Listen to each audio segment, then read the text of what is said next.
Svetski, welcome to the Bitcoin Source. Thank you for taking time to, sit down and have this conversation with me.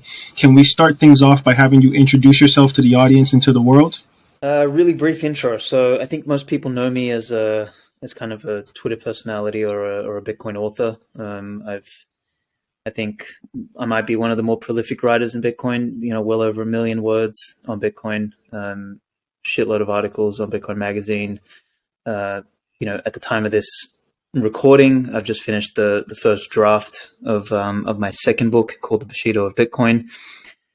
But other than that, like my history and background has been more of an entrepreneur. So I built the world's first Bitcoin only DCA app and kind of inspired the whole industry forward. So after me came Relay and Swan and everyone else that sort of built DCA apps, which has been fantastic.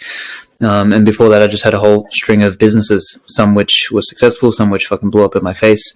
All since I was kind of 18 years old, dropped out of university and started building things. So yeah, basically entrepreneur, author, and this year kind of focusing on a new startup that I'm working on that's in stealth. Maybe by the time people listen to this, I'll have I'll be talking about it online. And yeah, that's a bit about my background, man. Thank you. I appreciate that for that introduction, Fesky.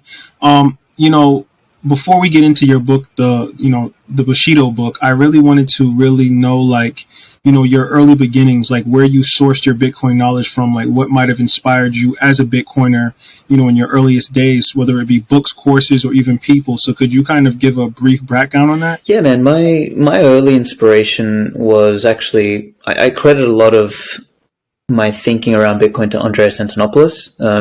I think he's sort of gone off the deep end now, and he's a bit of a weirdo, but his early work, particularly the stuff that you've got on YouTube of him between 2014 and 2016, is phenomenal. Like really, really, really good work. And his book, The Internet of Money, like he's got a series of those. They're not technical; they're just basically transcriptions of his talks.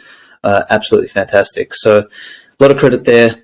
Tone Vace and Giacomo Zucco were, instrumental for me to sort of descend from what I call Mount Stupid. So in 2016, 2017, I screwed around with altcoins.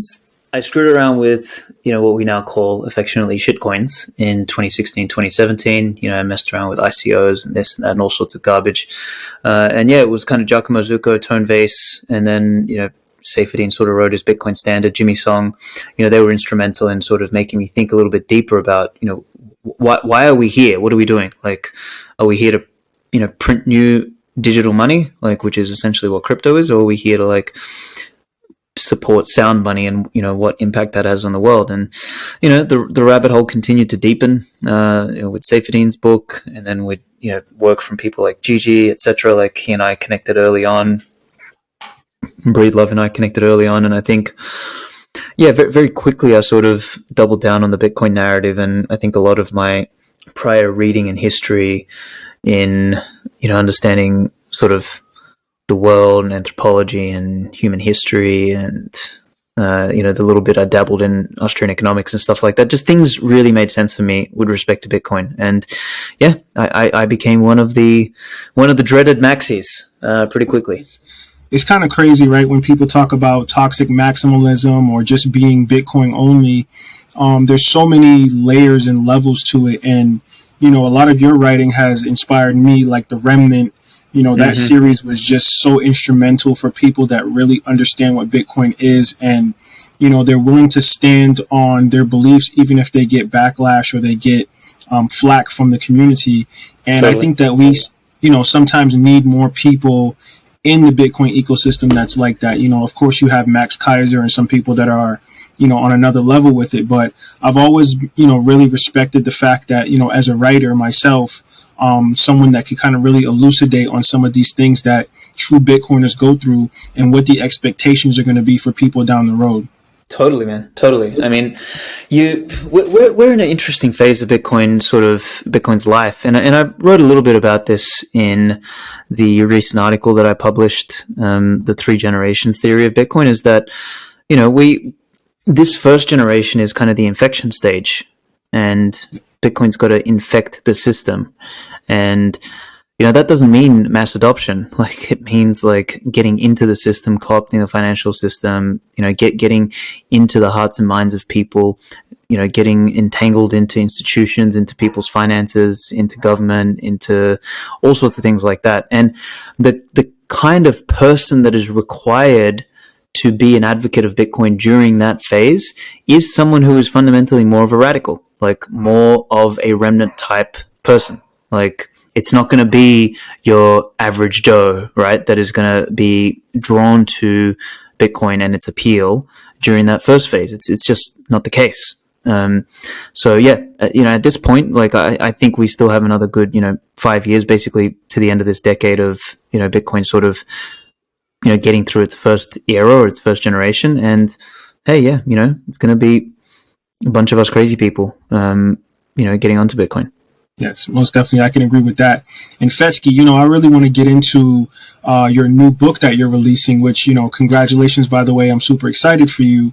Your book talks a lot about, and I should backtrack a little bit because, I'm a martial artist myself. And, anytime I see people talking about morality, a code of ethics, Bushido, I always get excited because discipline is really lacking in our community, in our society, and especially amongst men in this society. So when you see a book that's kind of intertwining Bitcoin and some of these philosophies that martial artists stand on, it's always super exciting for me.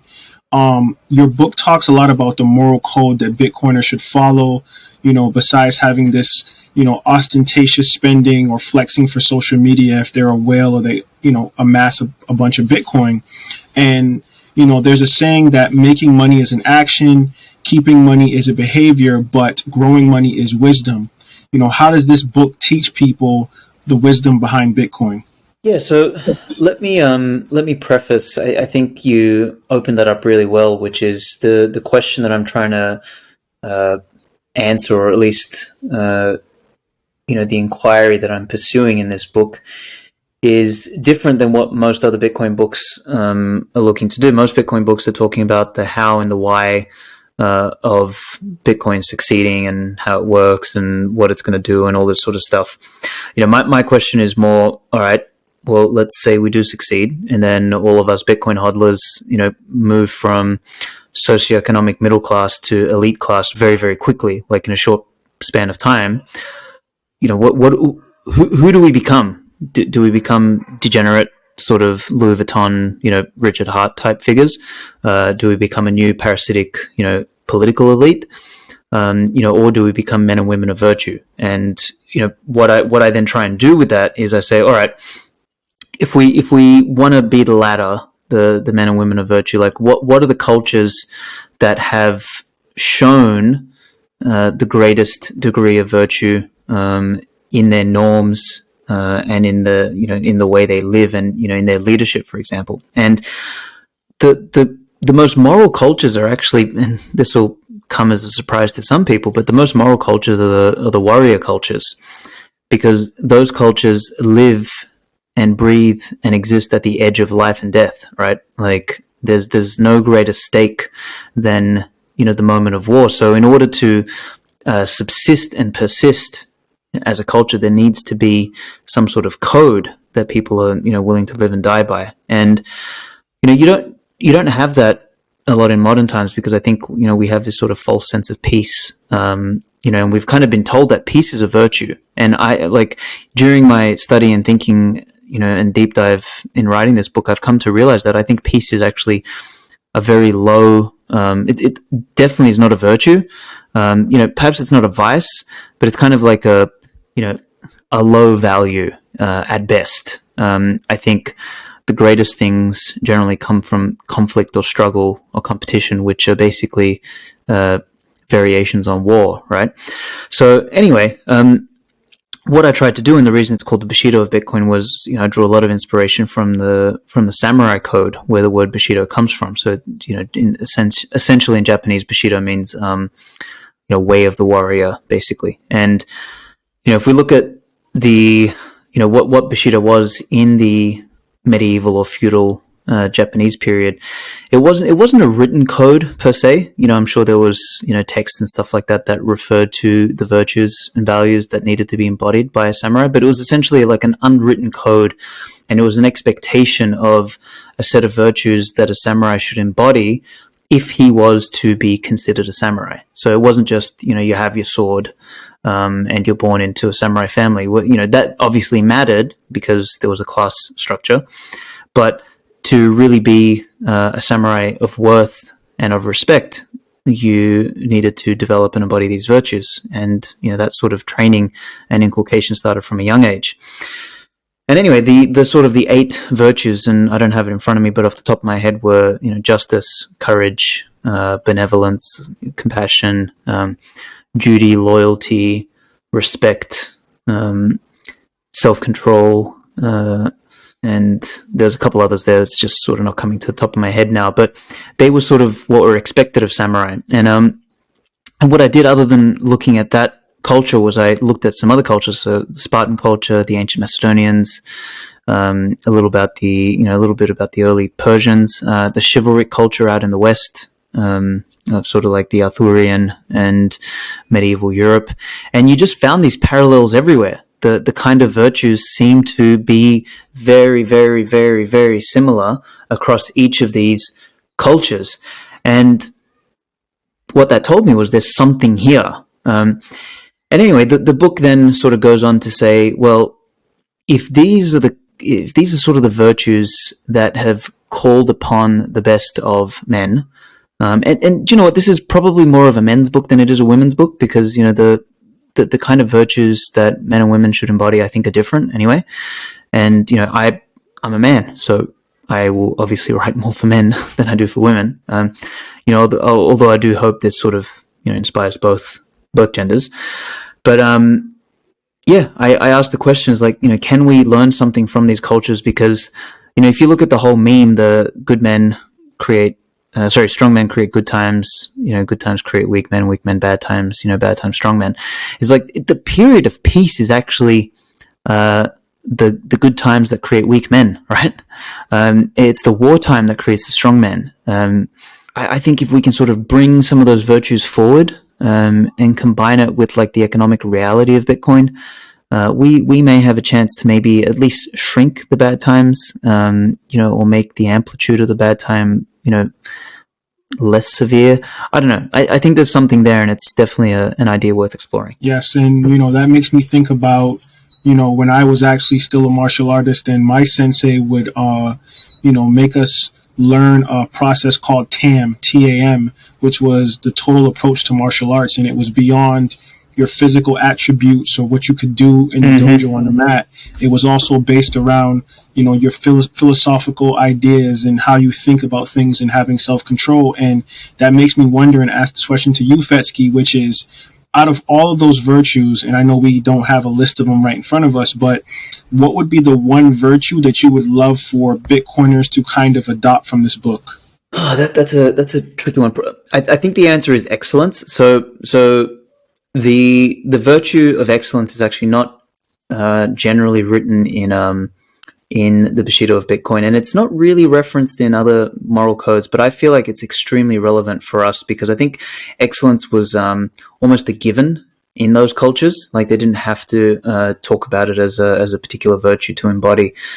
Maybe the ancients, sort of the ancient Macedonians, ancient Greeks sort of talked about excellence as a thing, more so probably than, Japanese and later chivalric culture. But I would say excellence because I think the first two that I was going to mention were courage and self-control. Now, courage and self-control are the quintessential virtues of warriorhood, right? Courage is like the heart, like the spirit of the fucking warrior. And without courage, you do not have a warrior, right? And for me, that's like probably the most important virtue of all is, courage is, doing what's right, even when there is risk to oneself, right? And sort of in the book, I outlined, justice being the first virtue, and justice is kind of like the doing of what's right, right? And it's extraordinarily important. But courage kind of takes it a step further. It's like doing justice in the face of danger or in the face of death. Like it's an extraordinary virtue. And warrior cultures really oriented themselves around courage. But then the thing that caps them off is, other than courage, probably the second most, or at least up there with courage, is self-restraint or self-control. And there's a saying by Nietzsche which comes to mind here, is like, the strong man is not he, and I'm going to paraphrase this obviously, but the strong man is not he who can get a hammer and crush an egg. It's the one who can swing the hammer as if to crush it, but then stop at the moment of crushing it. Right. So like, it's that ability to restrain, or the ability to hold yourself. And, you see that in like the greatest masters could, completely whoop your fucking ass. Right. But they won't do it. They have a level of restraint. And, that to me is like real mastery. But I would say that Bitcoiners, I think, already embody those two pretty well. So like, we are courageous in that, we're putting ourselves out there, we're doing podcasts, we're going to war with people on Twitter, and, we're onboarding businesses and friends and family. So we, we're adopting, Bitcoin in the face of a, totalitarian globalist state that's trying to fucking lock us up and all this. So, there's a good dose of courage. And I think we're pretty good at the self-control thing already. Is like, Bitcoiners, by and large, will avoid shit coins, will do their best to kind of not fall down that rabbit hole. We'll try and have some sort of self-control with respect to, as they get further down the Bitcoin rabbit hole, they'll try and eat better, they'll train, they'll do all this sort of stuff. So I think we're kind of, obviously, huge amounts of progress to be made in, each of those departments, but I think we're doing okay in that sort of realm. So that's why I kind of fall to excellence, because I want to make a note here, which I think is, some people might take the wrong way, but I'm over and done with sort of the pleb movement. I think the idea or the concept of pleb is just fucking stupid. A plebeian is the idea of like the average man. And for me, there's nothing so vile or pathetic as the average man. I think excellence is something worth striving for. Excellence is that which we should respect. And excellence actually implies elitism. And we've completely confused that in the modern world. We think elite is bad. It's like, since when did fucking elite become bad? It's, I'll tell you when. It's because we got confused to think that average is fucking good, and that participation awards are somehow, virtuous, and that, being just another number is okay. And I see this a lot in the Bitcoin spaces. Like, when I hear shit like, oh, we are all Satoshi, I'm like, no, motherfucker, you're not Satoshi. You're whoever you are. Like, stop. Like, you did not fucking launch and build Bitcoin. Like, fuck you. We're not all Satoshi. And I get the whole point. It's like, oh yeah, the anonymous thing, blah, blah, blah. But please, like, to me, there's nothing, like, it's really pathetic. And then like there's all sorts of other stuff like that kind of peeves me a little bit. It's like this kind of, it almost reminds me of, I don't know, light communism is, there's the whole group, the group dynamic going on. So anyway, my whole point here is that I think excellence is something that Bitcoiners need to embrace. And I don't say this as like, I'm fucking holier than thou, I'm better than all of you, and you should fucking be like me. No, I try every day to be the best fucking version of myself. I train my fucking ass off, whether it's doing jiu-jitsu, whether it's training at the gym, whether it's writing, I'm always trying to outdo myself. I'm striving for excellence because I know that is virtuous and that is what drives the world forward. And if I can inspire a couple people to do that and they strive for excellence, this is how we raise, and push the human race forward. So anyway, I just think that that's probably a big weak spot for Bitcoiners, and we sort of fall for these narratives of of commonality and plebeianism and the average man way too quickly, which to me is basically the siren call of the democracy and what I call equalitarian governments. Is like they want you to feel like another number, and they want you to associate with being a pleb, and give up your fucking natural inborn right to be elite, which is what you should be going for. Yes, and there's always that saying, right, Svetski, where it's better to be a warrior in the garden than a gardener in war. Mm-hmm. And a lot of people, I kind of agree with you that they've kind of gotten soft because of, the peaceful times that we live in, or the somewhat peaceful times, at least in the first world countries. And, it makes me wonder about your book and like the message you're trying to convey, which is, do Bitcoiners need to be warriors or have a warrior archetype to actually understand this book?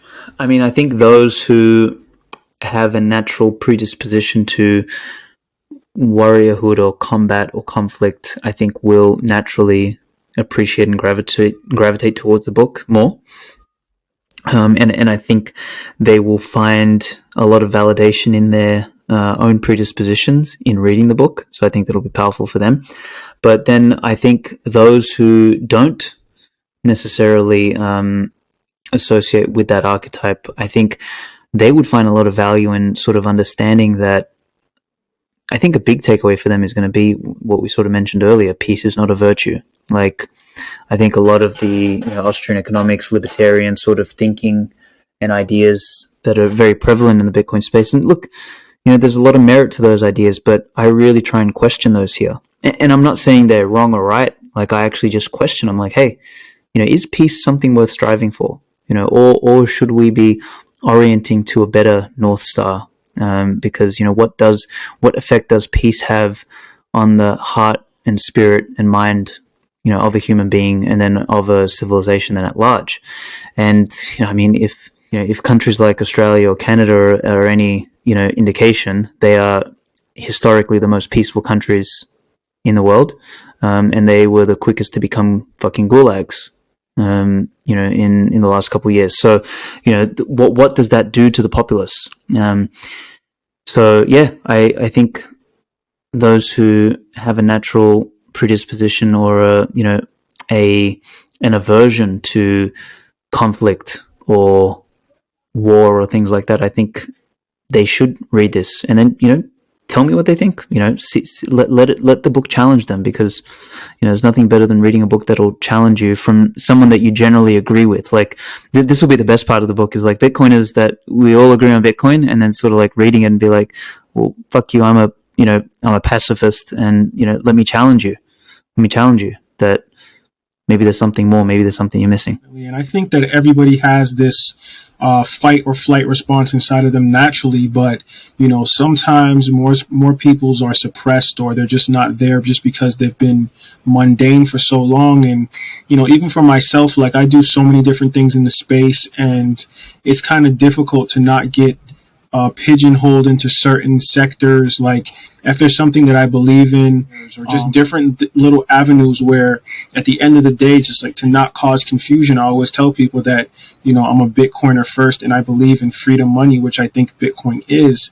And, there was something that I heard you say quite often in interviews, Svetski, which is talking about the intolerant minority. Mm-hmm. Do you still stand on that understanding or that belief that Bitcoiners are the intolerant minority? Yeah, I mean, this ties back into what we said earlier about the Remnant Pace, which is, this generation of Bitcoiners has to be the intolerant minority, because we're in the infection stage of Bitcoin's adoption curve. And if we're a bunch of tolerant fucking Nancys, like, there's no way that Bitcoin's going to have the stickiness that it has. Like, we are such intolerant fucks that Bitcoin will drop 80%, and we're going to be buying more of the shit. Like, what kind of a psychotic group of people do we need to be in order to actually do that? And Bitcoiners, like, literally, there's your answer. And you've written about this, of course, and I've never been able to formally ask you, but like Citadels, like, I always think Citadels are something so interesting and different, because especially now with like climate change and all the different things we see in the media, like, I've always thought about, people coming to a common ground and a common understanding on a community level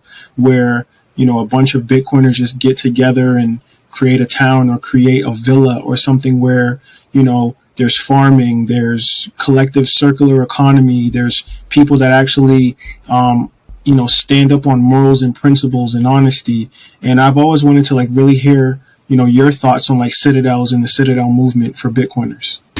Yeah, I think my sort of take on this is it's got to be economically feasible, right? And what I mean by that is the Citadel has to be run like a business. where you have.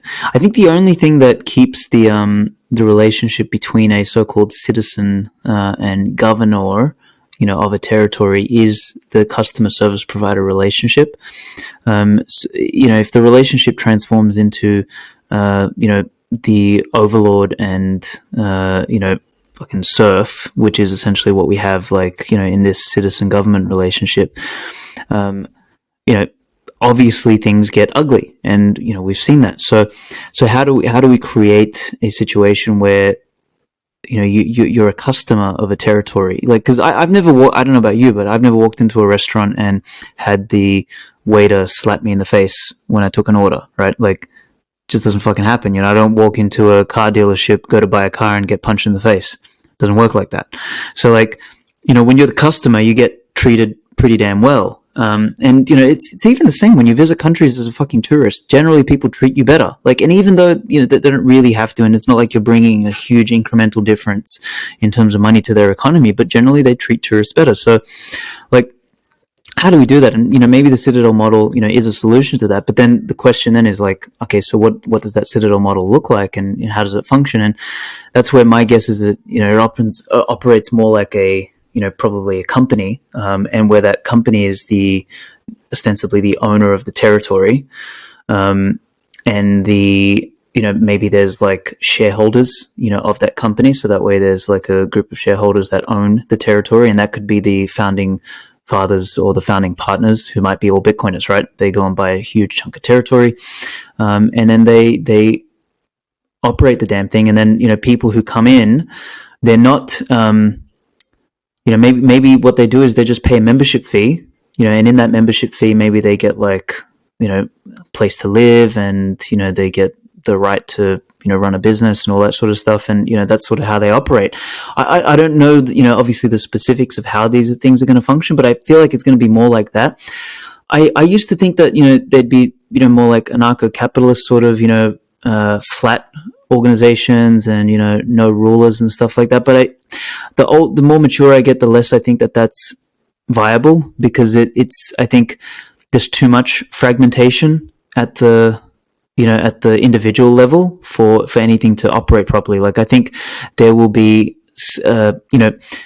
there's economies of scale and diseconomies of scale, and I think an economy of scale is probably like a small town, or maybe even a city that is run by a company.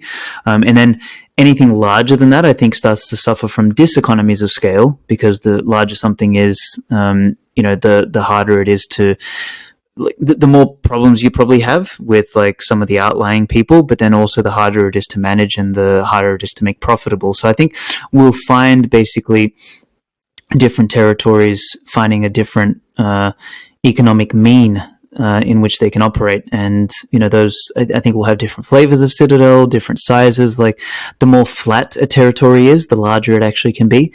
The more mountainous and the more rugged the terrain, the smaller the Citadel will have to be. The difference in temperature will also have a big impact.